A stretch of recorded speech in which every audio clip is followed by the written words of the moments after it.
আসসালামু আলাইকুম সুপ্রিয় শিক্ষার্থীবৃন্দ, আজকের ক্লাসে সবাইকে স্বাগতম। তো তোমরা জয়েন করো, আজকে আমাদের চতুর্থ ক্লাস। আশা করি সবাই ভালো আছো। তো তোমরা তাড়াতাড়ি জয়েন করো, 1 মিনিটের মধ্যে সবাই জয়েন করার চেষ্টা করো। দেখি কয়জন জয়েন করছো।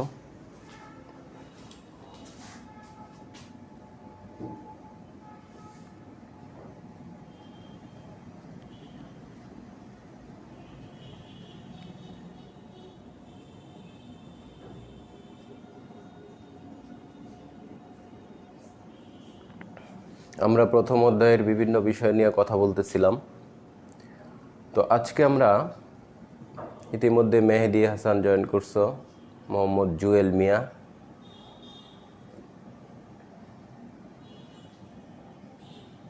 জাকারিয়া, ওয়ালাইকুম সালাম,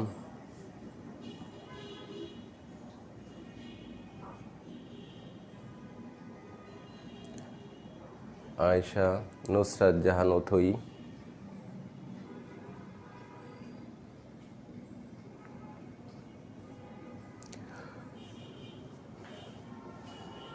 তো চলো আমরা আস্তে আস্তে কথা বলতে থাকি। সবাই আসো, যে যেখানে আছো সবাই জয়েন করো। আজকে আমাদের চতুর্থ লেকচার, নিশ্চয়ই তোমরা জানো। এর আগে আমাদের 3টা লেকচার হয়েছে। তো এখানে যে তোমাদের যে সিলেবাসে যে বিষয়গুলো আছে প্রথম অধ্যায়ের, সেই বিষয়গুলোর মধ্যে একটু এলোমেলো আছে। আমরা সিকোয়েন্স ওয়াইজ যেতে পারছি না, এই জন্য যে টপিকসটার পরে যে টপিকসটা থাকা উচিত সেরকম নাই। তো আমরা প্রথম ক্লাসে কি পড়ছিলাম একটু রিভিউ করে নিই। প্রথম ক্লাসে আমরা নিশ্চয়ই তোমরা জানো যে পরমাণু, অণু, এইগুলা বিষয় নিয়ে আলোচনা করছিলাম, যোগমূলক, তারপরে বিভিন্ন মৌলের পারমাণবিক সংখ্যা, পারমাণবিক ভর, যোজনী, এগুলো নিয়ে আমরা কথা বলছিলাম। নিশ্চয়ই এগুলো তোমাদের শেখা হয়েছে। গত ক্লাসটাতে আমাদের যে বিষয়টা নিয়ে কথা বলছিলাম সেটা হচ্ছে ইলেকট্রন বিন্যাস, অর্থাৎ রাদারফোর্ডের পরমাণু মডেল, বোর পরমাণু মডেল পড়ার পরে আমরা ইলেকট্রন বিন্যাস দেখছিলাম এবং তোমাদেরকে একটা বাড়ির কাজ দেওয়া হয়েছিল। সেই বাড়ির কাজটাতে তোমাদেরকে কাজ দেওয়া হয়েছিল কি মনে আছে নিশ্চয়ই, যে 1 থেকে 20 পর্যন্ত, অর্থাৎ হাইড্রোজেন থেকে ক্যালসিয়াম পর্যন্ত মৌলগুলার ইলেকট্রন বিন্যাস করার জন্য। তো নিশ্চয়ই তোমরা করছো। তো আমরা আবার আজকে একটু দেখে নিই যে ইলেকট্রন বিন্যাস করার জন্য আমাদের যে বিষয়টা খেয়াল রাখতে হয় সেটা হচ্ছে 1s, 2s, 2p, 3s, 3p, 3d, 4s, এই ছিল আমাদের সিরিয়ালটা, তাই না? অরবিটালের বিভিন্ন শক্তি স্তরে অরবিটালের সিরিয়ালটা ছিল। এটা তোমরা সবাই একটু খাতায় লিখে রাখো। আবার আমরা আরেকটা জিনিস বলছিলাম যে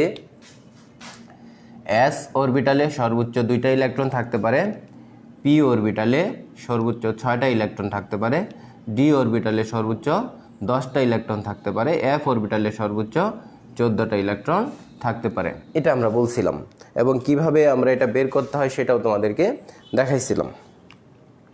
তো চলো আজকে আমরা এই বিষয়গুলো নিয়ে আরেকটু কথা বলি।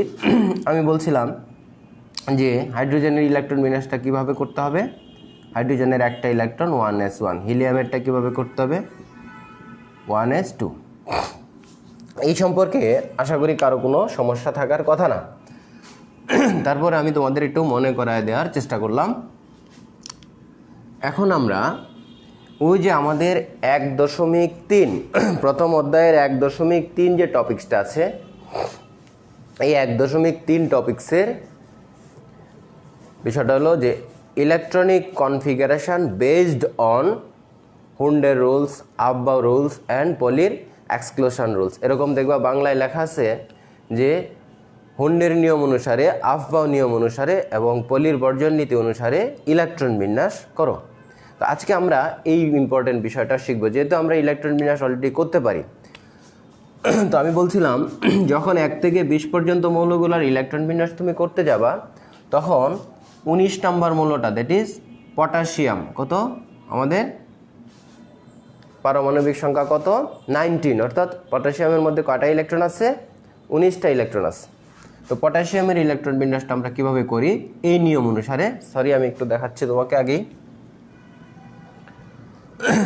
আমি আগে এটা একটু লিখে নিই 1s 2s 2p 3s 3p 3d 4s, এই বিষয়টা আমাদের জানা আছে। তারপর আমি একটু লিখে রাখলাম উপরে। এখন আমরা পটাশিয়াম 19 অর্থাৎ 19 নম্বর মৌলটার ইলেকট্রন বের করব কিভাবে 1s2 2s2 2p6 3s2 3p6। দেখো এই পর্যন্ত 18টা ইলেকট্রন হয়ে গেছে, 2 2 4 6 আর 4 10 10 আর 2 12 12 আর 6 18। এখন আমাদের ইলেকট্রন আছে কয়টা বাকি, একটা ইলেকট্রন বাকি আছে। এই একটা ইলেকট্রন আমরা যদি এই সিরিয়াল অনুযায়ী যাই তাহলে কোথায় দিতে হয় 3d1, কিন্তু এই ইলেকট্রন বিন্যাসটা ঠিক নাই, ভুল। কেন ভুল? এই ভুলটা থেকে আমরা আফবাউ নিয়মটা শিখব। কোন নিয়মটা? আফবাউ প্রিন্সিপাল বা আফবাউ নিয়ম অনুসারে কিভাবে আমাদের ইলেকট্রন বিন্যাস করতে হয়। বিজ্ঞানীরা এই বিষয়গুলা তোমাদের বইয়ে আছে, তোমরা নিজেরা একটু দেখতে পারো। আর আমার ক্লাসটা করার পরে তোমরা বইটার মধ্যে একটু খুলে দেখবে বা বইটা সামনে নিয়ে নাও, খাতা কলম নিয়ে নাও, এই বিষয়গুলো খাতায় লিখো, তাহলেই তোমাদের পরিষ্কার হয়ে যাবে। খেয়াল করো, আফবাউ নিয়ম অনুসারে, আফবাউ নিয়মটাতে কি বলছে? আফবাউ নিয়ম অনুসারে বলতেছে যে ইলেকট্রন সমূহ প্রথমে নিম্ন শক্তি স্তর পূর্ণ করে পরে ক্রমান্বয়ে উচ্চ শক্তি স্তরে প্রবেশ করবে। আমি আবার বলতেছি আফবাউ নিয়মটা, যে পরমাণুতে যখন ইলেকট্রন সমূহ প্রবেশ করে পরমাণুর বিভিন্ন অরবিটালে, তখন ইলেকট্রন সমূহ প্রথমে নিম্ন শক্তি স্তর পূর্ণ করে তারপরে উচ্চ শক্তি স্তরে ক্রমান্বয়ে প্রবেশ করে। এখন আমরা যদি এই নিয়ম অনুযায়ী যাই তাহলে আমাদের এখানে 3Dতে একটা ইলেকট্রন থাকে পটাশিয়ামের ক্ষেত্রে, কিন্তু এই ইলেকট্রন বিন্যাসটা হবে না। তাহলে সঠিক ইলেকট্রন বিন্যাসটা কি হবে? আফবাউ নিয়ম অনুসারে যে ইলেকট্রন সমূহ নিম্ন শক্তি স্তর পূর্ণ করে পরে উচ্চ শক্তি স্তরে যাবে। আমি আগে সঠিক ইলেকট্রন বিন্যাসটা লিখি পটাশিয়ামের, তারপর তোমাকে ব্যাখ্যা দিচ্ছি। 1s2 2s2 2p6 3s2 3p6 4s1। তাহলে দেখা গেছে এটা হচ্ছে পটাশিয়ামের সঠিক ইলেকট্রন বিন্যাস। কোন নিয়ম অনুসারে? আফবাউ নিয়ম অনুসারে। কোন নিয়ম অনুসারে? আফবাউ নিয়ম অনুসারে। নামটা মনে রাখবা, আফবাউ নিয়ম অনুসারে পটাশিয়ামের সঠিক ইলেকট্রন বিন্যাস হচ্ছে এটা। এখন আফবাউ নিয়মে কি বলছে? যে ইলেকট্রন সমূহ প্রথমে নিম্ন শক্তি স্তর পূর্ণ করে তারপরে ক্রমান্বয়ে উচ্চ শক্তি স্তরে প্রবেশ করবে। তাহলে দেখো আমাদের আলোচ্য 3D এবং 4s এর মধ্যে কাহিনীটা কি? এখানে ইলেকট্রনটা পটাশিয়ামের সর্বশেষ ইলেকট্রনটা প্রবেশ করার কথা ছিল কোন অরবিটালে? 3D অরবিটালে, না গিয়ে প্রবেশ করছে কোথায়? 4s অরবিটালে। এর কারণটা কি? এর কারণটাই আফবাউ নিয়ম অনুসারে ব্যাখ্যা করা যায় যে এই 3D এবং 4s এই দুইটা অরবিটালের মধ্যে শক্তির পার্থক্য কোনটার কম কোনটার বেশি। খেয়াল করো কথাটা, দুইটা পাশাপাশি অরবিটালের মধ্যে শক্তির ডিফারেন্স কিভাবে আমরা বের করব? এই নিয়মটার নাম হচ্ছে n+l নিয়ম। এই নিয়মটার নাম হচ্ছে n+l নিয়ম। n+l কোথা থেকে আমরা পাইছি? কোয়ান্টাম সংখ্যা যখন আমরা পড়ছি। আমরা অলরেডি 4টা কোয়ান্টাম সংখ্যার মধ্যে গত ক্লাসে তোমাদেরকে 2টা কোয়ান্টাম সংখ্যা পড়ানো হয়েছে। কি কি? প্রধান কোয়ান্টাম সংখ্যা এবং সহকারী কোয়ান্টাম সংখ্যা। এই 2টা কোয়ান্টাম সংখ্যা তোমাদেরকে বলা হয়েছে। আর বাকি 2টা কোয়ান্টাম সংখ্যা রয়ে গেছে, এটা আমরা পরে পড়বো। এগুলো পড়ার পরে আমরা ওই 2টা কোয়ান্টাম সংখ্যা পড়বো। এটা মাথায় রাখবা যে আমাদের 4টা কোয়ান্টাম সংখ্যার মধ্যে কয়টা পড়া হয়েছে? 2টা কোয়ান্টাম সংখ্যা পড়া হয়েছে, আর 2টা কোয়ান্টাম সংখ্যা আমাদের বাকি আছে।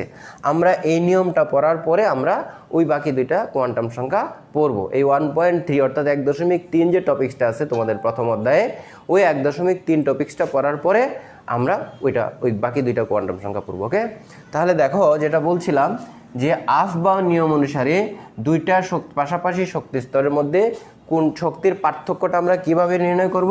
n+l নিয়ম অনুসারে। এখানে nটা হচ্ছে প্রধান কোয়ান্টাম সংখ্যা আর lটা হচ্ছে সহকারী কোয়ান্টাম সংখ্যা। আমি তোমাদেরকে গত ক্লাসে বিষয়টা বলছিলাম যে আমাদের এখানে এল এর মান 0 হলে আমরা এটা কোন উপস্তর বুঝি বা কোন অরবিটাল বুঝি এস। এল এর মান 2 হলে আমরা এটা 1 হলে আমরা এটা বুঝি পি।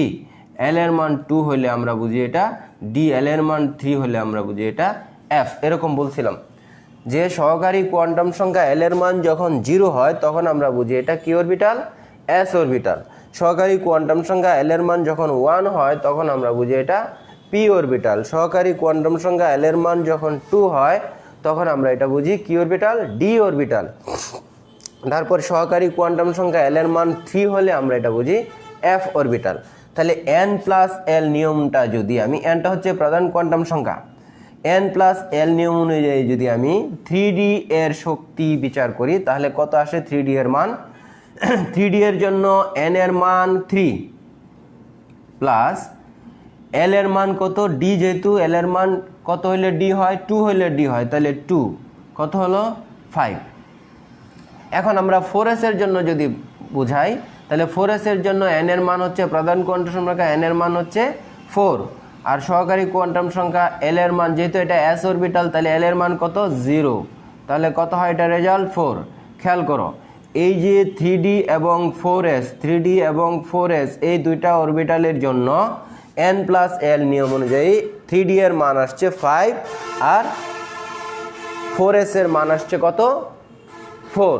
তাহলে n প্লাস l নিয়ম অনুযায়ী দুইটা পাশাপাশি অরবিটালের মধ্যে যদি আমরা n প্লাস l নিয়মটা খাটাই তাহলে n প্লাস l নিয়ম অনুযায়ী n প্লাস l এর মান যেটার কম হবে সেটার শক্তি কম এবং সেটাতে ইলেকট্রন আগে প্রবেশ করবে এবং ইলেকট্রন এটা পূর্ণ হলে পরবর্তী শক্তি স্তরে ইলেকট্রন প্রবেশ করবে। এটা হচ্ছে আফবাউ প্রিন্সিপাল বা আফবাউ নিয়ম। আমি আবার বলতেছি কথাটা, যে দুটি পাশাপাশি শক্তি স্তরের মধ্যে যে শক্তি স্তরের শক্তি কম সেটাতে ইলেকট্রন আগে প্রবেশ করবে এবং যেটার শক্তি বেশি সেটাতে ইলেকট্রন পরে প্রবেশ করবে। অর্থাৎ ইলেকট্রন সমূহ প্রথমে নিম্ন শক্তি স্তর পূর্ণ করে তারপরে উচ্চ শক্তি স্তরে প্রবেশ করবে। এই জন্যই পটাশিয়ামের সর্বশেষ বা 19তম ইলেকট্রনটি 3D অরবিটালে যাওয়ার কথা ছিল, 3D অরবিটালে না গিয়া এটা 4s অরবিটালে প্রবেশ করছে। আমি নিশ্চয়ই তোমাদেরকে ক্লিয়ার করতে পারছি। যদি কোনো সমস্যা হয় তাহলে আমাকে একটু কমেন্টস করো, যদি না বুঝে থাকো। আমি দেখি কে বুঝো নাই বিষয়টা।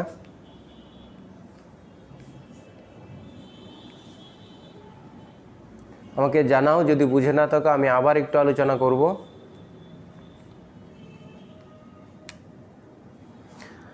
আমি আবার বলতেছি, একটু খেয়াল করো যে আমরা প্রথম অধ্যায়ের 1.3 যে টপিকসটা আছে সেই টপিক নিয়ে আমরা কথা বলতেছি। 1.3 টপিকের মধ্যে আছে কি কি, যে ইলেকট্রন কনফিগারেশন অর্থাৎ ইলেকট্রন বিন্যাস করো কি নিয়ম অনুসারে, আফবাউ নিয়ম অনুসারে, হুন্ডের নিয়ম অনুসারে, পলির বর্জন নীতি অনুসারে। তা আমরা প্রথমে একটা দেখতেছি, সেটা কি আফবাউ। আফবাউ নিয়মটার আমরা একটা বেটার এক্সাম্পল পাচ্ছি কোথায় গিয়ে, ইলেকট্রন বিন্যাস করতে গিয়ে। আমরা যখন দেখলাম পটাশিয়ামের ইলেকট্রন বিন্যাস আমরা করতে গেছি তখন দেখা গেছে যে পটাশিয়ামের সর্বশেষ ইলেকট্রনটা নিয়ম অনুযায়ী 3D অরবিটালে যাওয়ার কথা, কিন্তু না গিয়ে গেছে আমাদের কোন অরবিটালে, 4s অরবিটালে। এর কারণটাই আফবাউ নিয়ম অনুসারে ব্যাখ্যা করা যায়। আফবাউ নিয়ম অনুসারে বলা হয়েছে যে ইলেকট্রন সমূহ প্রথমে নিম্ন শক্তি স্তর পূর্ণ করে পরে ক্রমান্বয়ে উচ্চ শক্তি স্তরে প্রবেশ করবে। তাহলে পটাশিয়ামের সর্বশেষ ইলেকট্রনটা 3D অরবিটালে না গিয়ে 4s অরবিটালে যাওয়ার কারণ হচ্ছে এটাই, যে 3D এবং 4s এর শক্তির পার্থক্য আমরা দেখলাম এই n প্লাস l নিয়ম অনুযায়ী।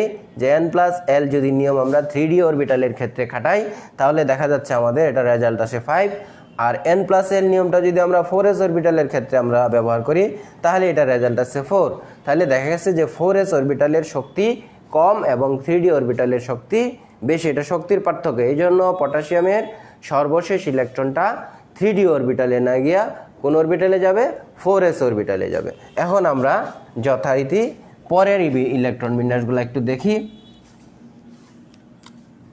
নেক্সট ইলেকট্রন বিন্যাস আসছে আমাদের কি, ক্যালসিয়াম 20 কি হবে 1s2 2s2 2p6 3s2 3p6 এই যে 4s2। এই যে দেখো চতুর্থ শক্তি স্তর পূর্ণ হয়ে গেছে। এখন যদি আমরা স্ক্যান্ডিয়াম 21 এই মৌলটার ইলেকট্রন বিন্যাস করি তাহলে কি দাঁড়াবে 1s2 2s2 2p6 3s2 3p6 4s2 এই পর্যন্ত হচ্ছে আমাদের 20টা ইলেকট্রন। কয়টা? 20টা। এখন আরেকটা ইলেকট্রন বাকি আছে, খেয়াল করে দেখো আরেকটা ইলেকট্রন বাকি আছে। এই ইলেকট্রনটা যেহেতু 4 এর শক্তি স্তর পূর্ণ হয়েছে এখন 3d অরবিটালে যাবে, এই 3d1। তার মানে ডি অরবিটালে ইলেকট্রন প্রবেশ শুরু হয়েছে কোন নম্বর মৌল থেকে? 21 নম্বর মৌলটা স্ক্যান্ডিয়াম থেকে শুরু হয়েছে, স্ক্যান্ডিয়াম থেকে। এখন 22 নম্বর মৌলটা কি আমাদের? টাইটেনিয়াম। কি হবে electron বিন্যাসটা? 1s2 2s2 2p6 3s2 3p6 4s2 3d2। 23 নম্বর মৌলটা কি আমাদের? ভ্যানাডিয়াম। কি হবে ইলেকট্রন বিন্যাসটা? 1s2 2s2 2p6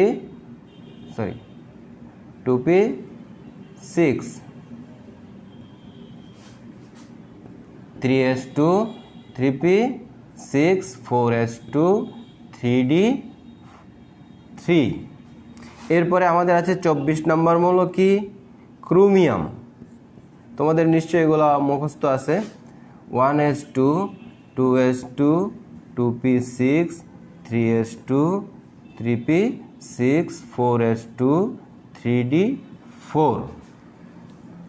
এই জায়গাটার মধ্যে আমাদের একটু ব্যতিক্রমতা আছে, এখানে আমাদের একটু কথা বলতে হবে। খেয়াল করে এই জায়গাটা একটু ব্যতিক্রম বা এক্সেপশনাল, এখানে আমাদের একটা প্রশ্ন আছে।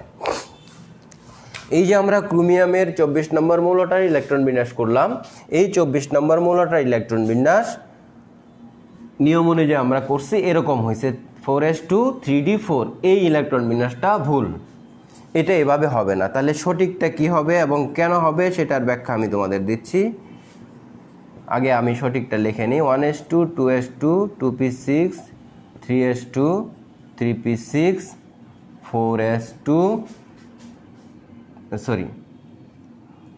3d5 4s1। এই যে এই জায়গাটার মধ্যে একটু চেঞ্জ হয়েছে। আগে এই জায়গাটাতে ছিল এরকম যে 4s2 3d4, এখন কেন 4s1 হয়ে যাবে 3d5 হয়ে যাবে? অর্থাৎ ক্রোমিয়ামের ইলেকট্রন বিন্যাসটা ব্যতিক্রম কেন, এটার একটা ব্যাখ্যা আছে। ব্যাখ্যাটা আমি তোমাদের দিচ্ছি, খেয়াল করো। এটা একটা প্রশ্ন পরীক্ষায় আসে, এটা একটা ইম্পর্টেন্ট প্রশ্ন, পরীক্ষায় দেয়া হয়। কেন ক্রোমিয়ামের ইলেকট্রন বিন্যাসটা এমন হলো? খেয়াল করে দেখো, শুধুমাত্র ডি এবং এফ অরবিটালে এই ঘটনাটা ঘটে। কোন অরবিটালে? ডি এবং, এখন যে বিষয়টা বলবো সেটা আগে বলে নিই, কোন ক্ষেত্রে ঘটে? ডি এবং এফ অরবিটালে এই কাহিনীটা ঘটে। অর্থাৎ বলা হয়েছে যে একটা অরবিটাল স্থায়িত্ব লাভ করে দুইটা কারণে একটা অরবিটাল স্টেবল হয়। সেই দুইটার কারণের মধ্যে এক নম্বর কারণটা হচ্ছে যদি অরবিটালটা অর্ধপূর্ণ থাকে অথবা পূর্ণ থাকে। কি বলছি কথাটা? যে একটা অরবিটাল স্থায়িত্ব লাভ করে দুইটা কারণে। একটা কারণ হচ্ছে অরবিটালটা যদি ইলেকট্রন দ্বারা অর্ধপূর্ণ থাকে, অর্থাৎ তার মধ্যে সর্বোচ্চ ইলেকট্রন ধারণ ক্ষমতা যত তার অর্ধেক ইলেকট্রন থাকে। আর আদারওয়াইজ আরেকটা কারণ হচ্ছে যদি অরবিটালটার মধ্যে যে কয়টা ইলেকট্রনের ধারণ ক্ষমতা আছে তার সব কয়টা ইলেকট্রন তার মধ্যে থাকে, অর্থাৎ পূর্ণ হইলে অথবা অর্ধপূর্ণ হইলে। আমাদের আলোচ্য ক্রোমিয়ামের ক্ষেত্রে দেখো, এই যে D4 হইলেই সে D5 হওয়ার জন্য চেষ্টা করে, অর্থাৎ তখন তার D5 কিভাবে, অর্থাৎ অর্ধপূর্ণ হইলে সে স্থায়িত্ব লাভ করবে। এই জন্য সে D5 হওয়ার জন্য এই S থেকে একটা ইলেকট্রন সে ডি অরবিটালে নিয়ে নেয়। অর্থাৎ S, তাতে করে S এরও কোনো সমস্যা হচ্ছে না। দেখো Sও কিন্তু অর্ধপূর্ণ থাকছে, আবার ডিও অর্ধপূর্ণ হয়ে গেছে। এই জন্য ডি অরবিটালটা ক্ষেত্রে D4 থাকে না, কি হয়ে যায়? D5। তাহলে একটা ইলেকট্রন সে কোথায় পাবে? পাশে যে কম শক্তি স্তর 4s2 আছে, সেই 4s2 থেকে একটা ইলেকট্রন সে নিয়ে সে D5 হয়ে যায়। এই জন্য ক্রোমিয়ামের ব্যতিক্রম ইলেকট্রন বিন্যাসটা হচ্ছে এটা। আশা করি বুঝতে পারছো। আমি বলছি ক্রোমিয়ামের ক্ষেত্রে যখন আমরা ইলেকট্রন বিন্যাস করব তখন ক্রোমিয়ামের ক্ষেত্রে গিয়ে দেখব আমরা লাস্টের দুইটা অরবিটালে ইলেকট্রন আছে 4s2 3d4। এক্ষেত্রে 3d4 কখনোই থাকবে না, 4s1 হয়ে যাবে এবং 3d5 হয়ে যাবে, অর্থাৎ s অরবিটাল থেকে একটা ইলেকট্রন সে নিয়ে অর্ধপূর্ণ হয়ে যাবে। এটা এভাবে চিন্তা করা যায়, ধরো একজন লোকের কাছে 99,99,999 টাকা আছে। কি বলছি কথাটা, যারা একজন লোকের কাছে 99,99,999 টাকা আছে, তাহলে তার কোটিপতি হইতে আর কয় টাকা লাগে? 1 টাকা লাগে। তখন সে চিন্তা করে যে পাশের বাড়ির যে গরিব লোক আছে তার কাছে মনে করো 2 টাকা আছে, তখন সে তাকে বলে যে এই তুই কি 2 টাকা দিয়ে কখনো কোটিপতি বা লক্ষপতি হতে পারবি না, যে দেয় আমাকে 1 টাকা দিয়ে দে। তখন যেহেতু সে পাওয়ারফুল অরবিটাল 3D অরবিটালটা কি শক্তি বেশি না, তখন সে 4s অরবিটাল কম শক্তি, সেই জন্য সে কম শক্তির থেকে বেশি শক্তির অরবিটালটা সেই ইলেকট্রন একটা ইলেকট্রন নিয়ে নেয়। এভাবে তুমি চিন্তা করতে পারো যে সে কোটিপতি হওয়ার জন্য সে পাশের বাড়ি যে গরিব লোক আছে 2 টাকা আছে তার কাছ থেকে 1 টাকা সে নিয়ে নেয়, তাই সেও কী হলো? কোটিপতি হয়ে গেল। আবার পাশের বাড়ি যে গরিব লোক তার কাছে 1 টাকা রয়ে গেল, কিন্তু তাকে সে শূন্য করে নেই, তার মানে সেও বেঁচে থাকবে, এরকম বিষয়টা। তাহলে আমাদের আলোচ্য ডি অরবিটালটা অর্ধপূর্ণ যখন হইতে চায় তখন পাশে 4s অরবিটাল থেকে একটা ইলেকট্রন সে নিয়ে 3d5 অরবিটাল গঠন করে, অর্থাৎ স্থায়িত্ব লাভ করে। এরকম আমরা আরও ব্যতিক্রম একটা পাবো সামনে আগাই। তাহলে আমাদের কত পর্যন্ত হইলো? ক্রোমিয়াম 24 পর্যন্ত হইলো। এখন আমরা ম্যাঙ্গানিজ 25, এগুলো তোমাদের জানা থাকতে হবে কিন্তু। তাহলে এটার ইলেকট্রন বিন্যাসটা কী হবে? 1s2 2s2 2p6 3s2 3p6 4s2 3d5। ওই যে ক্রোমিয়ামের ক্ষেত্রে যে 4s1 3d5 হয়েছিল, এখন 4s অরবিটাল একটা ইলেকট্রন শর্ট আছে না, এটা ম্যাঙ্গানিজের ক্রিয়া পূর্ণ হবে। ঠিক আছে, ওকে। এরপরে আছে আমাদের কি 26 আয়রন। আয়রনের ক্ষেত্রে কি হবে? 1s2 2s2 2p6 3s2 3p6 4s2 3d6। এরপরে আছে আমাদেরকে 27 কোবাল্ট 27, কি হবে? 1s2 2s2 2p6 3s2 3p6 4s2 3d7। এরপরে আছে আমাদের কি নিকেল 28, কি হবে? 1s2 2s2 2p6 3s2 3p6 4s2 3d8। এরপরে আছে আমাদের 29 নাম্বারকে কপার, খেয়াল করো 29 নাম্বারকে কপার, কি হবে? 1s2 2s2 2p6 3s2 3p6 4s2 3d9। এই দেখো 29টা ইলেকট্রন। এখানে গিয়ে আমরা আরেকটা ব্যতিক্রমতা লক্ষ্য করব। তাহলে এখানে দেখো আর একটা ইলেকট্রন হইলেই ডি অরবিটাল পূর্ণ হয়ে যাচ্ছে, আর আরেকটা ইলেকট্রন হইলেই ডি অরবিটাল পূর্ণ হয়ে গেছে। এখানেও সে এই ইলেকট্রন বিন্যাসটা হবে না, এই ইলেকট্রন বিন্যাসটা ভুল। তাহলে এটার সঠিক ইলেকট্রন বিন্যাসটা কি হবে? কপারের 1s2 2s2 2p6 3s2 3p6 4s1 3d10, 1s 2s 2p 3s 3p 4s 3d। হ্যাঁ, এই দেখো এখানে গিয়েও সে একটা ইলেকট্রন পূর্ণ হওয়ার জন্য, কারণ আমরা জানি ডি অরবিটালে কয়টা ইলেকট্রন থাকে? 10টা ইলেকট্রন থাকে। 10টা ইলেকট্রন হলে ডি অরবিটাল পূর্ণ হয়। এই জন্য সে পূর্ণতা লাভ করার জন্য কপারে গিয়ে সেই ব্যতিক্রমতাটা আবার দেখাবে। এখানে 4s থেকে একটা ইলেকট্রন নিয়ে 3d10 হয়ে যাবে। এরপরে আমাদের কি আছে? জিঙ্ক, কত? 30। জিঙ্কের ইলেকট্রন বিন্যাস কী হবে? 1s2 2s2 2p6 3s2 3p6 4s2 3d10। এটা হচ্ছে জিঙ্কের ইলেকট্রন বিন্যাস। ওই যে 4s একটা ইলেকট্রন কপারে শর্ট ছিল, এটা হলো কপার 29, আর এটা হলো জিঙ্কের ইলেকট্রন বিন্যাস। আশা করি বুঝতে পারছো। তাহলে আমরা ব্যতিক্রম পাইলাম কোথায়? পটাশিয়াম 19-এ গিয়ে একটা আফবাউ নিয়মের ব্যতিক্রম পাইলাম। আর কোথায় ব্যতিক্রম পাইলাম? ক্রোমিয়াম 24-এ গিয়ে একটা ব্যতিক্রম পেলাম। আর এটা কোথায় ব্যতিক্রম পেলাম? কপার 29। এই তিনটা মৌলের ইলেকট্রন বিন্যাস একটু স্পেশালি ভালো করে শিখে রাখবে। এগুলো অনেক সময় পরীক্ষায় দেওয়া হয় বা তোমাকে প্রশ্ন করা হয়। এখান থেকে অনেকগুলো প্রশ্ন হইতে পারে। কিরকম? যে পটাশিয়ামের সর্বশেষ ইলেকট্রনটি 3d অরবিটালে না গিয়া 4s অরবিটালে যায় কেন? ব্যাখ্যা করো। অথবা বলতে পারে আফবাউ নিয়ম অনুসারে পটাশিয়ামের ইলেকট্রন বিন্যাসটি ব্যাখ্যা করো, এরকম বলতে পারে। আবার বলতে পারে ক্রোমিয়ামের ইলেকট্রন বিন্যাস করো। অথবা বলতে পারে ক্রোমিয়ামের ক্রোমিয়ামের সর্বশেষ ইলেকট্রনটি এই 4s থেকে ক্রোমিয়াম এরকম, অর্থাৎ 4s1 থেকে 3d10 হয় কেন? বা ক্রোমিয়ামের ব্যতিক্রম ইলেকট্রন বিন্যাসটি ব্যাখ্যা করো। ঠিক আছে, এরকম বলতে পারে। অথবা কপারেরটা বলতে পারে। এই ধরনের প্রশ্নগুলি তোমাকে করতে পারে।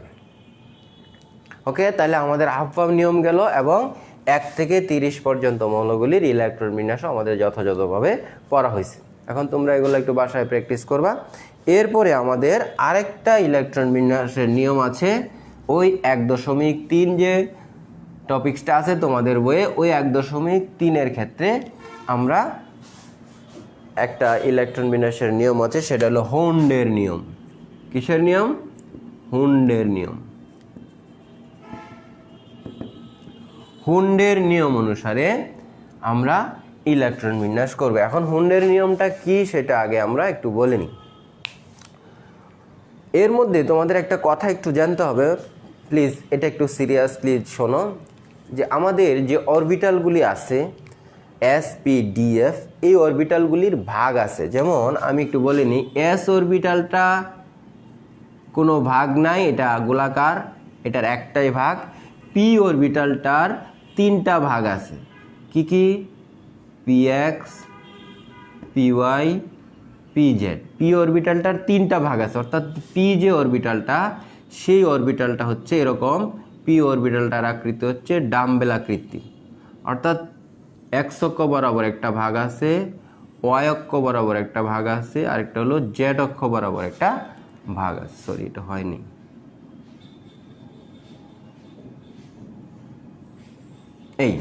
এরকম পি অরবিটালটা হচ্ছে ডাম্বেল আকৃতির। ডাম্বেল তোমরা নিশ্চয়ই চিনো, ওই যে দেখবা যে অনেক সময় বাজারে বানরের খেলা দেখায়, তখন একটা বাজায় না, দুই পাশে এটা থাকে, সুতা দিয়ে বাঁধা থাকে ঢোলের মতো, এটারে বলা হয় ডাম্বেল।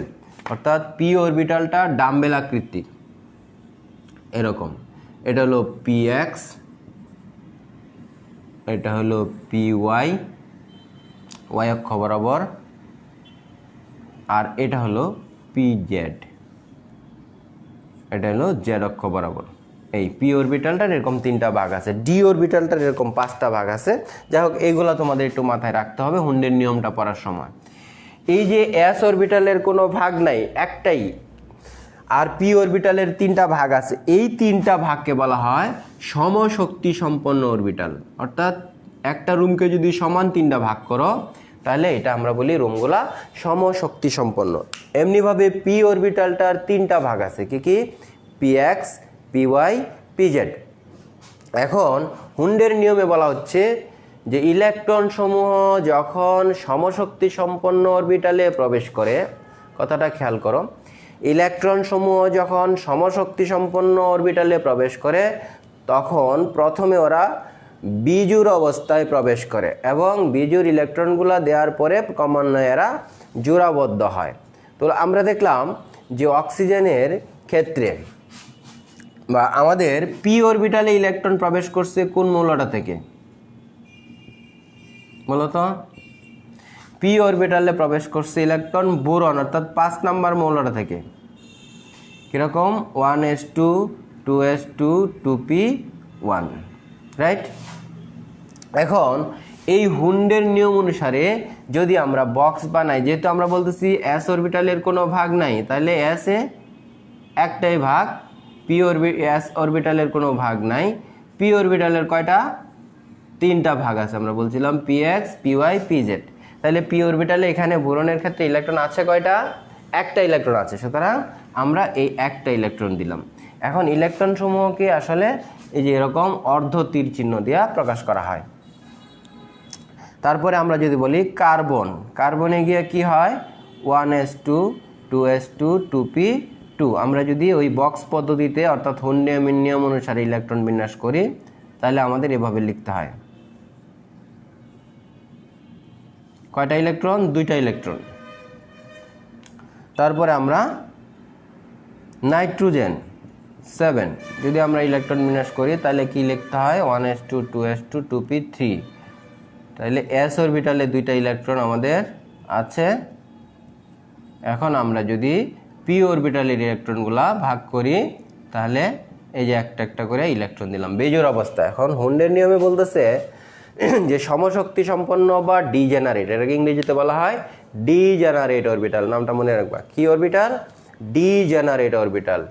যখন সমশক্তি সম্পন্ন বা ডিজেনারেট অরবিটালে ইলেকট্রন প্রবেশ করে তখন প্রথমে বিজোড় অবস্থায় ইলেকট্রনগুলো প্রবেশ করে এবং পরে ক্রমান্বয়ে জোড়াবদ্ধ হয়। এখন আমরা এই বিষয়টা আরও ক্লিয়ার দেখতে পারবো যখন আমরা অক্সিজেনের ইলেকট্রন বিন্যাসটা করতে যাব। অক্সিজেন কত? 8। হুন্ডের নিয়ম অনুসারে অক্সিজেনের ইলেকট্রন বিন্যাস করতেছি। অক্সিজেন কত? 8। তাহলে দেখো 1s2 2s2 2p4। এই ইলেকট্রন বিন্যাসটা যদি আমরা হুন্ডের নিয়ম অনুসারে করি, হুন্ডের নিয়মটা অনুসারে বক্স পদ্ধতিতে করতে হবে। দুইটা পেজে ইলেকট্রন, একটা নিচের দিকে একটা উপরের দিকে, কারণ ইলেকট্রন সমূহ এটা আমরা পড়বো স্পিন কোয়ান্টাম সংখ্যা যখন পড়বো তখন ইলেকট্রন সমূহ সম চার্জ সম্পন্ন, ঠিক আছে, সমধর্মী। এই জন্য একটা আরেকটাকে বিকর্ষণ করে, যেই জন্য কোনো একটা অরবিটালে ইলেকট্রন মানে বিপরীতমুখী থাকে। একটা যদি ঘড়ির কাঁটার দিকে ঘুরে, একটা ঘড়ির কাঁটার বিপরীত দিকে ঘুরবে। এটা আমরা ওই পরে দুইটা কোয়ান্টাম সংখ্যা যখন পড়বো তখন জানবো। আপাতত দেখো তাহলে পি অরবিটালের ভাগ কয়টা? 3টা ভাগ। ইলেকট্রন আছে এখানে কয়টা? 4টা। তাহলে প্রথমে আমরা বিজোড় ইলেকট্রন একটা করে দিব এবং অবশ্যই মনে রাখবা হুন্ডের নিয়ম অনুসারে বিজোড় ইলেকট্রনগুলার স্পিন বা মুখ একদিকে থাকবে। দেখো এখানে 3টা ইলেকট্রন দিলাম আমি, 3টা ইলেকট্রনই একই দিকে মুখ করে আছে। এখন আমার এখানে ইলেকট্রন আছে কয়টা? অক্সিজেনের পি অরবিটালে 4টা ইলেকট্রন আছে। তাহলে আরেকটা ইলেকট্রন আমাকে দিতে হবে। এই যে প্রথম ঘরে সে জোড়া হবে, প্রথমে বিজোড় দিতে হবে, পরে বিজোড় ইলেকট্রনগুলো দেওয়ার পরে যদি আরও ইলেকট্রন থাকে পরে ক্রমান্বয়ে জোড়া হবে। এখন এটা এই ঘরে দেওয়া যাবে না, প্রথম ঘর পূর্ণ করে পরে যেতে হবে। যেমন ধরো আমরা ফ্লোরিন 9 যদি আমরা ইলেকট্রন বিন্যাস করি তাহলে 1s2 2s2 2p কত? 5। ফ্লোরিনের ইলেকট্রন বিন্যাসে কি আছে? 2p5। এটাকে যদি আমরা হুন্ডের নিয়ম অনুসারে করি তাহলে আমাদের বক্স পদ্ধতিতে যদি আমরা করি তাহলে এখানে দুইটা ইলেকট্রন এসে, এখানে দুইটা ইলেকট্রন, এখানে আমাদের 3টা ভাগ পি অরবিটালের, একটু আগে বললাম তোমাদের। তাহলে দেখো এখানে আমাদের 5টা ইলেকট্রন। প্রথমে কি হুন্ডের নিয়ম অনুসারে একটা করে বিজোড় দিতে হবে এবং বিজোড় ইলেকট্রনগুলা একমুখী হবে। তারপরে আমরা এখানে 5টা ইলেকট্রন, এই যে প্রথম ঘরে দিলাম একটা, কয়টা হলো টোটাল? 4টা। এখন আরেকটা ইলেকট্রন রয়ে গেছে আমাদের, এলে দ্বিতীয় ঘরে জোড়াবদ্ধ হবে। এবং দেখো নিয়ন কত? 10। এটার ইলেকট্রন বিন্যাস যদি আমরা করি তাহলে 2p6। 2p6 এখানে যদি আমরা হুন্ডের নিয়ম অনুসারে ইলেকট্রন বিন্যাস করি বক্স পদ্ধতিতে তাহলে কি দাঁড়াবে? 6টা ইলেকট্রন। প্রথমে একটা একটা করে আমরা বিজোড় দিব, তারপরে ক্রমান্বয়ে কি হবে? এই যে জোড়া হবে। এই যে 2p6 ফিল আপ হয়ে গেল। তাহলে হুন্ডের নিয়ম অনুসারে, হুন্ডের নিয়মটা কি? যে ইলেকট্রন সমশক্তি সম্পন্ন, এটা শুধু সমশক্তি সম্পন্ন অরবিটালের ক্ষেত্রে, ডি এফ এই অরবিটালগুলোর ক্ষেত্রে, যে বা পি পি সমশক্তি সম্পন্ন অরবিটাল, পি এর 3টা ভাগ আছে। ডি সমশক্তি সম্পন্ন অরবিটাল, ডি এর 5টা ভাগ আছে। এফ সমশক্তি সম্পন্ন অরবিটাল আছে, এফ এর 7টা ভাগ আছে। তাহলে আমরা পি এর ক্ষেত্রে দেখলাম যে সমশক্তি সম্পন্ন অরবিটালে যখন ইলেকট্রন প্রবেশ করে তখন প্রথমে বিজোড় অবস্থায় প্রবেশ করবে, পরে ক্রমান্বয়ে জোড়াবদ্ধ হবে। এটা হচ্ছে হুন্ডের নিয়ম। এখন আমাদের আরেকটা নিয়ম বাকি আছে, এটা হলো পলির বর্জন নীতি। আমরা ইতিমধ্যে 2টা কোয়ান্টাম সংখ্যা আমাদের পড়া হয়েছে, অর্থাৎ সহকারী কোয়ান্টাম সংখ্যা এবং প্রধান কোয়ান্টাম সংখ্যা, এই 2টা কোয়ান্টাম সংখ্যা পড়া হয়েছে। পলির বর্জন নীতিটা বোঝার আগে আমাদের বাকি 2টা কোয়ান্টাম সংখ্যা একটু পরে নিতে হবে। প্লিজ একটু খেয়াল করো, আমরা পড়ে নিই।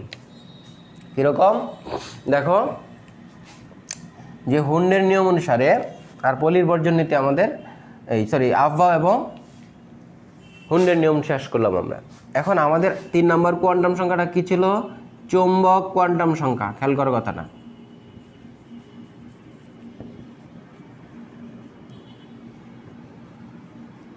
চৌম্বক কোয়ান্টাম সংখ্যাটা আমরা বলি। চৌম্বক কোয়ান্টাম সংখ্যাটা হচ্ছে প্রথম 2টা কোয়ান্টাম সংখ্যা আরেকটু মনে করাই দিই। প্রথম কোয়ান্টাম সংখ্যাটা প্রধান কোয়ান্টাম সংখ্যা ছিল। প্রধান কোয়ান্টাম সংখ্যাটা কি? যে প্রধান কোয়ান্টাম সংখ্যার সাহায্যে আমাদের কাজ কি? কক্ষপথগুলির আকার প্রকাশ করি আমরা।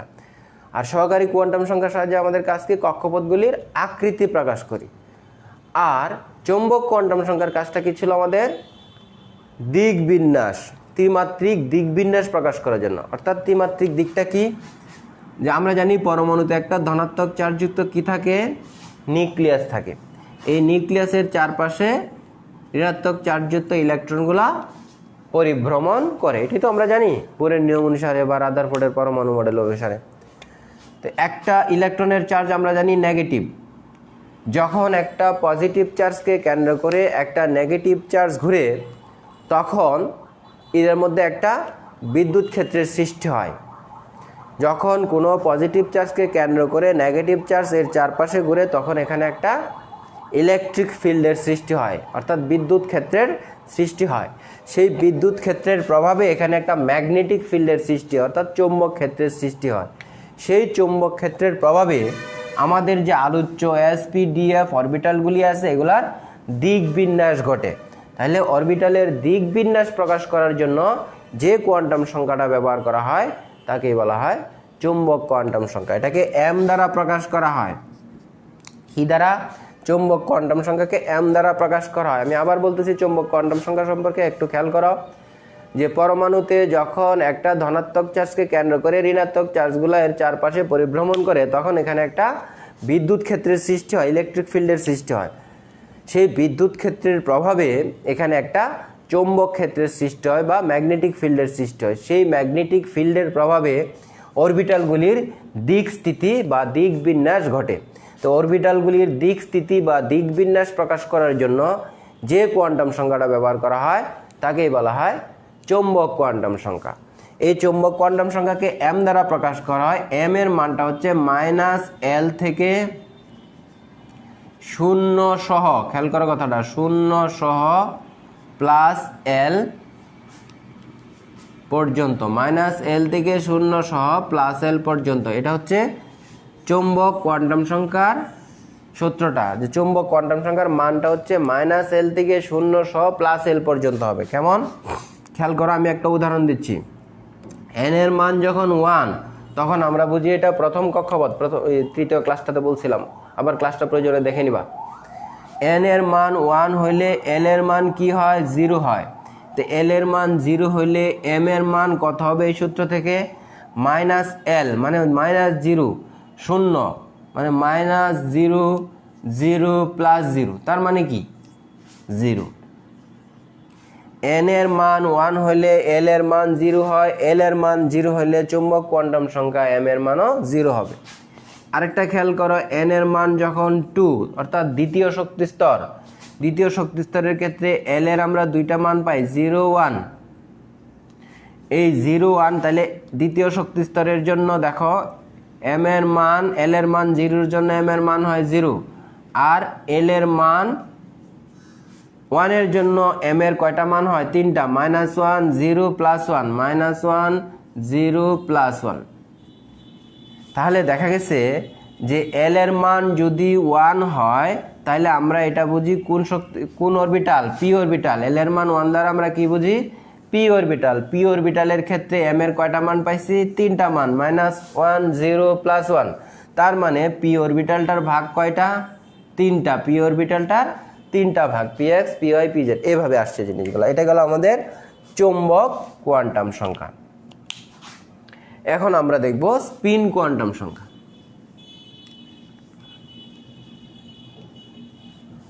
স্পিন বা ঘূর্ণন কোয়ান্টাম সংখ্যা, আমাদের 4 নম্বর কোয়ান্টাম সংখ্যা হচ্ছে ঘূর্ণন কোয়ান্টাম সংখ্যা।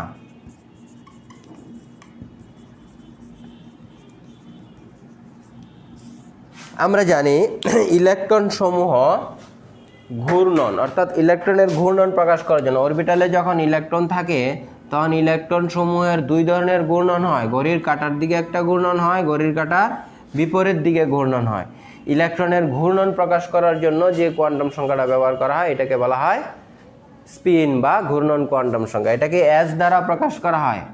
এস এর মান হচ্ছে +-½ অর্থাৎ এস এর মান দুইটা, একটা হলো +½ অর্থাৎ ইলেকট্রনটা যদি ঘড়ির কাঁটার দিকে ঘুরে তাহলে এস এর মানটাকে +½ ধরা হয়, আর ইলেকট্রনটা যদি ঘড়ির কাঁটার বিপরীত দিকে ঘুরে তাহলে এস এর মানটা -½ ধরা হয়। অর্থাৎ এই এস দ্বারা বোঝায় কি কোয়ান্টাম সংখ্যা? স্পিন কোয়ান্টাম সংখ্যা। তাহলে স্পিন কোয়ান্টাম সংখ্যার কাজটা কি? স্পিন কোয়ান্টাম সংখ্যার সাহায্যে ইলেকট্রনের কি প্রকাশ করা হয়? ঘূর্ণন প্রকাশ করা হয়। ইলেকট্রনটা যদি দুই রকম ঘূর্ণন হইতে পারে, একটা ঘড়ির কাঁটার দিকে অর্থাৎ ক্লকওয়াইজ, আর একটা ঘড়ির কাঁটার বিপরীত দিকে অর্থাৎ অ্যান্টি ক্লকওয়াইজ। ইলেকট্রন যদি ক্লকওয়াইজ ঘুরে অর্থাৎ ঘড়ির কাঁটার দিকে ঘুরে তাহলে এটার মানটা হয় +½ আর ইলেকট্রনটা যদি ঘড়ির কাঁটার বিপরীত দিকে ঘুরে তাহলে এটার মানটা হয় -½ এই হচ্ছে আমাদের মোটামুটি 4টা কোয়ান্টাম সংখ্যার বর্ণনা। এই 4টা কোয়ান্টাম সংখ্যার বর্ণনা তোমার জানার পরে আমরা পড়তে পারবো ওই যে আমাদের 3 নাম্বার একটা নিয়ম রয়ে গেছে পলির এক্সক্লুশন ল অর্থাৎ পলির বর্জন নীতি। আমরা এখন পলির বর্জন নীতিটা দেখব। ওই যে আমাদের বইয়ে 1.3 যে টপিক্সটার মধ্যে 1.3-এর মধ্যে আছে কি পলির বর্জন নীতি। পলির বর্জন নীতিতে বলতেছে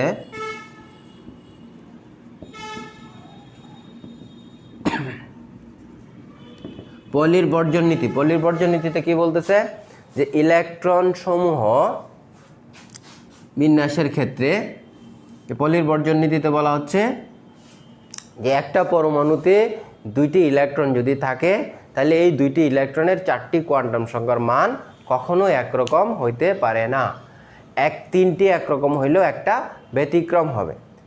আমি আবার বলতেছি কথাটা, পলির বর্জন নীতিতে বলতেছে যে একটি পরমাণুতে 2টি ইলেকট্রনের 4টি কোয়ান্টাম সংখ্যার মান কখনোই একরকম হবে না। 3টি একরকম হইলেও একটা ব্যতিক্রম হবে।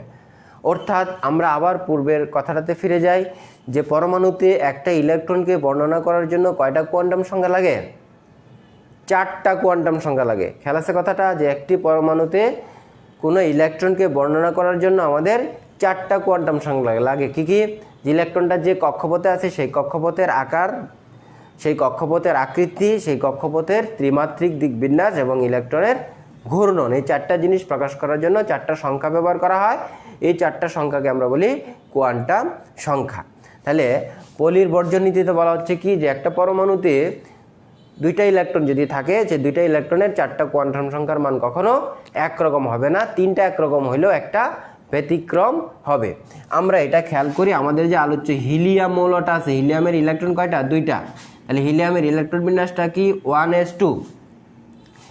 এই ইলেকট্রন বিন্যাস থেকে যদি আমরা 4টা কোয়ান্টাম সংখ্যার মান বের করি তাহলে কি হয় দেখো। আমরা ধরি প্রথম ইলেকট্রনের জন্য, প্রথম ইয়ের জন্য আমরা এই ইলেকট্রন বিন্যাস থেকে প্রধান কোয়ান্টাম সংখ্যা n এর মান কত? 1। n এর মান 1 হলে l এর মান কত হয়? 0। l এর মান 0 হলে একটু আগে আমরা দেখলাম m এর মান 0। এখন আর থাকে কি আমাদের s এর মান। এখন আমরা ধরি প্রথম ইলেকট্রনটা ঘড়ির কাঁটার দিকে ঘুরতেছে, তাহলে s এর মানটা কত হবে? +½ খেয়াল করো কথাটা, +½ আমি আবার বলতেছি কথাটা যে এনেকে হিলিয়ামের কয়টা ইলেকট্রন? আমাদের 2টা ইলেকট্রন। 2টা ইলেকট্রনের জন্য আমরা 4টা কোয়ান্টাম সংখ্যার মান বের করতেছি। প্রথম কোয়ান্টাম সংখ্যাটা n এর মান 1। পরে n এর মান 1 হইলে সূত্র অনুযায়ী l এর মান কত? 0। l এর মান 0 হইলে আমরা একটু আগে দেখলাম m এর মানও, অর্থাৎ চৌম্বক কোয়ান্টাম সংখ্যা m এর মানও 0। m এর মান 0 হইলে, আর প্রথম ইলেকট্রন যেহেতু আমরা ধরে নিলাম প্রথম ইলেকট্রনটা ঘড়ির কাঁটার দিকে ঘুরতেছে অর্থাৎ ক্লকওয়াইজ ঘুরতেছে, এই জন্য s এর মানটা হচ্ছে +½ এখন আমরা দ্বিতীয় ইলেকট্রনের জন্য 4টা কোয়ান্টাম সংখ্যার মান আমরা বের করি। কি কি? n এর মান 1 এই ইলেকট্রন বিন্যাস থেকে n এর মান 1 হলে সহকারী কোয়ান্টাম সংখ্যা l এর মান 0। সূত্র অনুযায়ী l এর মান 0 হলে m এর মানও 0। আর s এর মান, যেহেতু এটা দ্বিতীয় ইলেকট্রন, আমরা ধরে নিলাম দ্বিতীয় ইলেকট্রনটা ঘড়ির কাঁটার বিপরীত দিকে করতে হবে, অ্যান্টি ক্লকওয়াইজ ঘুরতেছে, তাহলে এটার মানটা কত হবে? Minus half. তাহলে এখন যদি আমরা দুইটা ইলেকট্রনের চারটা কোয়ান্টাম সংখ্যার মান লিখি, এখানে প্রথম ইলেকট্রনের জন্য কি আসছে 1 0 0 প্লাস হাফ, রাইট। দ্বিতীয় ইলেকট্রনের জন্য কি আসছে 1 0 0 মাইনাস হাফ। খেয়াল করো, অর্থাৎ একটা পরমাণুতে যদি দুইটা ইলেকট্রন থাকে তাহলে এই দুইটা ইলেকট্রনের জন্য যদি আলাদা আলাদাভাবে আমরা চারটা কোয়ান্টাম সংখ্যার মান বের করি, তাহলে চারটা কোয়ান্টাম সংখ্যার মান কখনোই একরকম হইতে পারে না। এই দেখো, তিনটা একরকম হইলেও একটা ব্যতিক্রম হবে। এটাই হচ্ছে পলির বর্জন নীতি। অর্থাৎ ইলেকট্রন সমূহ সকল বৈশিষ্ট্য এক থাকা সত্ত্বেও এরা যেহেতু সমধর্মী চার্জ, এই সমধর্মী চার্জ পরস্পরকে বিকর্ষণ করে। এই জন্য ইলেকট্রন সমূহ কোনো অরবিটালের মধ্যে যখন থাকে তখন একটা যদি ঘড়ির কাঁটার দিকে ঘুরে আরেকটা ঘড়ির কাঁটার বিপরীত দিকে ঘুরবে। এটাই হচ্ছে পলির বর্জন নীতি। তো এই পর্যন্ত আমাদের তিনটা টপিকস আমরা পড়লাম, কোয়ান্টাম সংখ্যাগুলো সবগুলো পড়লাম। এখন তোমরা এগুলো একটু ভালো করে আবার ক্লাসগুলো একটু বারবার শোনো, বারবার দেখার চেষ্টা করো বইটা সামনে নিয়ে, তাহলেই তোমাদের আরও ক্লিয়ার হবে। আর যদি কোনো কিছু না বুঝো তাহলে আমাকে ফোন করবে অথবা কমেন্টস বক্সে জানাবে, আমি চেষ্টা করব তোমাকে আনসার দেওয়ার জন্য। ঠিক আছে? তো এই হচ্ছে আমাদের 1.3 প্রথম চ্যাপ্টারের দুইটা ভাগ আমি বলছিলাম, একটা হচ্ছে পরমাণুর গঠন, আরেকটা হচ্ছে রাসায়নিক বন্ধন। আমরা নেক্সট ক্লাসে রাসায়নিক বন্ধন নিয়ে কথা বলবো।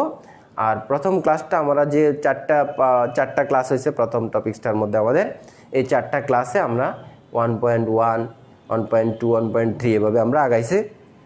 এখানে আমরা যে বিষয়গুলো পড়ছি সেগুলো একটু বই থেকে দেখাইবা এবং এখান থেকে রিলেটেড ছোট ছোট কোশ্চেনগুলো পড়ে ফেলবা, যেগুলো মিড পরীক্ষায় আসে। এটা খাতায় লিখে ফেলবা, অর্থাৎ নোট করে ফেলবা, তোমাদের তাহলে সুবিধা হবে। আমি যেগুলো আলোচনা করছি শুধু এর বাইরে কিছু পড়ার দরকার নেই, এইগুলো পড়লেই হবে। বইয়ে অনেক ডিটেলস অনেক কিছু লেখা আছে, আমাদের এত কিছু জানার দরকার নেই। আমরা যে টপিক্স রিলেটেড যে বিষয়গুলো বললাম আর অতিরিক্ত কথাগুলো তোমরা আলাদা করে লিখে রাখবে, কারণ ওইগুলো বুঝতে গেলে এই অতিরিক্ত কথাগুলো লাগবে। তো আজকে এ পর্যন্তই, ধন্যবাদ সবাইকে। আগামী ক্লাসে আবার কথা হবে। আসসালামু আলাইকুম।